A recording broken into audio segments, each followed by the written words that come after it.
Hey, I'm Ryan Reynolds. At Mint Mobile, we like to do the opposite of what Big Wireless does. They charge you a lot, we charge you a little. So naturally, when they announced they'd be raising their prices due to inflation, we decided to deflate our prices due to not hating you. That's right. We're cutting the price of Mint Unlimited from $30 a month to just $15 a month. Give it a try at mintmobile.com/switch. $45 upfront payment equivalent to $15 per month. New customers on first 3-month plan only. Taxes and fees extra. Speed slower above 40 gigabytes. See details.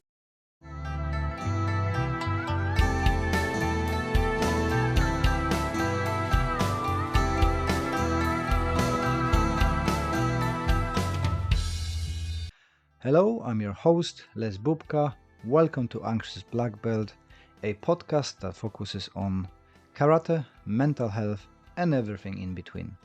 If you enjoy our content and would like to support us, best way to do that is to listen to another episode, share with your friends, and leave us a review. All this stuff helps the mysterious algorithm to introduce our podcast to new audience. Thank you for joining me, and let's listen to the episode. Hello to another episode. Today I would like to talk about a comfort that making your karate weaker. And you probably noticed there is certain groups of fighters in karate, MMA, Muay Thai, Judo, Kudo that dominate the scene, and they usually are from Eastern Europe, Russia, Dagestan, Armenia, and Georgia, and so on and so on, especially in wrestling. And I've noticed that the commonality of their success is a life full of struggles. And I've noticed that the same on myself. So when I was living back in Poland, we didn't have much of comforts. I'm not coming from a family of very wealthy. We kind of lower middle class, but my dad wasn't very flashy with the money, so he was not approving of my ventures, especially martial arts. If I wanted to do martial arts, I had to earn my own fees and so on. So I wasn't afford to pay the regular classes in the expensive gyms. So we've been using a gym in our local club of culture, called in Poland. It's like a leisure center, but kind of smaller, like more like a village hall or something like that.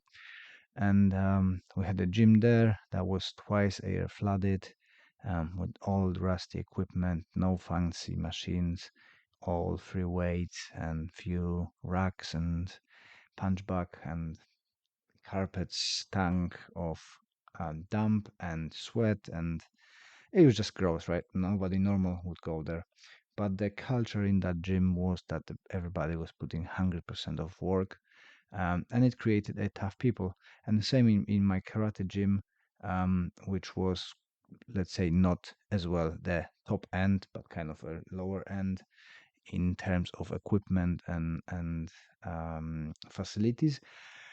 But what it was lacking in these areas were making up with a tough fighters, and the drive to training was much bigger. I could notice on myself that that was your escape from lack of money, lack of entertainment, lack of comforts. You went to the gym, you put 110% of hardship into the training, and that was building your character.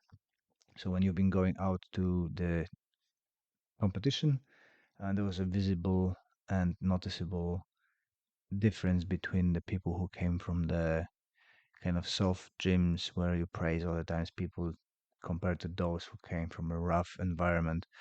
And my point is that you can see that same happening in the martial arts. So you can see that the Russian fighters dominate most of the martial arts scene. One thing is that Russia is huge, and they've got a big pool of people to choose the best ones. It's poor, so everybody is trying to be the top because there is chance to get fame, money, get money for your family, improve the um, living standard for yourself and for your loved ones. So there is a very huge motivational drive to be better and to win. And they don't mess about with people. If you're not the best, they chuck you out. From what I learned from people who I know, so it's very, very harsh environment in choosing the material for fighters, which gives them advantage. And you have to have a really, really, you have to be really, really tough to get to the top level. And they train really hard. Plus, the environment is very, very harsh. I mean, winters, um, conditions of living are substandard for many, many people. And those people with that mentality, if they come to, like, say, US or Germany or UK, and they've got the opportunity to um, have a proper coach, great gym, they are striving and they uh, achieving much more than the people who came from plush gyms and comfortable backgrounds. And the same happening with people coming from Africa, poor countries, and they achieving a lot because of that hardship of very, very difficult upbringing and struggle for with daily life. And going back to my case, I'm not a super fighter and so on, but I can see the changes that the comfort made in my training. So when I moved to UK and didn't have anything yet, been living on a national shooting ground in a caravan for my first year.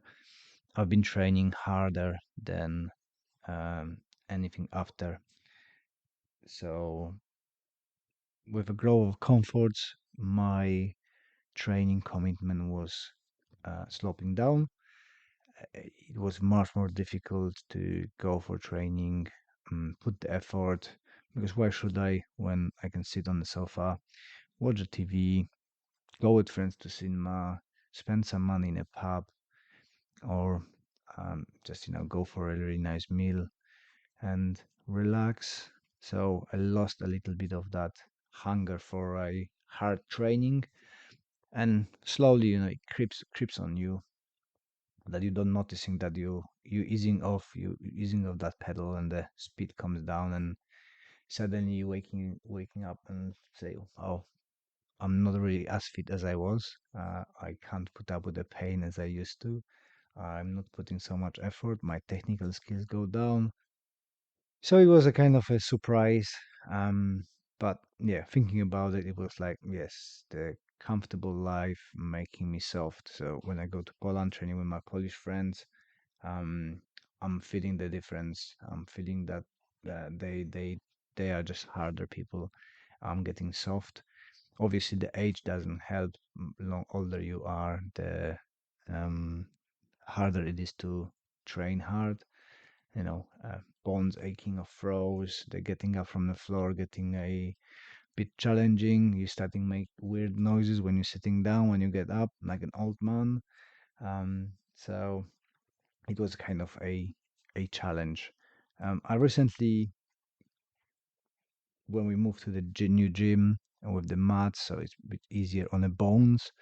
We're starting to get back into the harder training, starting to put out more workouts and and trying to boost that resilience and hardship for all the students. Kind of wake me up a little, going back to the BJJ and sparring with younger people, and as well noticing that and had a chat with few of my friends, and with age that drive to sparring and hard training is going down because of our testosterone dropping down. So it takes a bit more effort to keep it up the game and do the sparrings, do the fighting. So I'm forcing myself for now, what, 4 years, and to have sparrings on every session. Sparrings in the BJJ helps as well, although the body aches all over. I'm hoping it's gonna be getting used to it more, and I'm trying to make a more output and make it myself comfortable in uncomfortable again. So putting hardships, going and run a bit more and do more training more and put more effort into making the training difficult again. So we're going back to the push-ups, acrobatics, and all the stuff that I loved in wrestling. And now it's a bit hard for me to do. Obviously, young people are not very happy about it because it's very hard for them. They never done things like that. But I think it's gonna be resulting, and I see that with that physical exertion, the camaraderie is growing. People get closer together, and that going through the pain during the session builds the friendships and builds the community.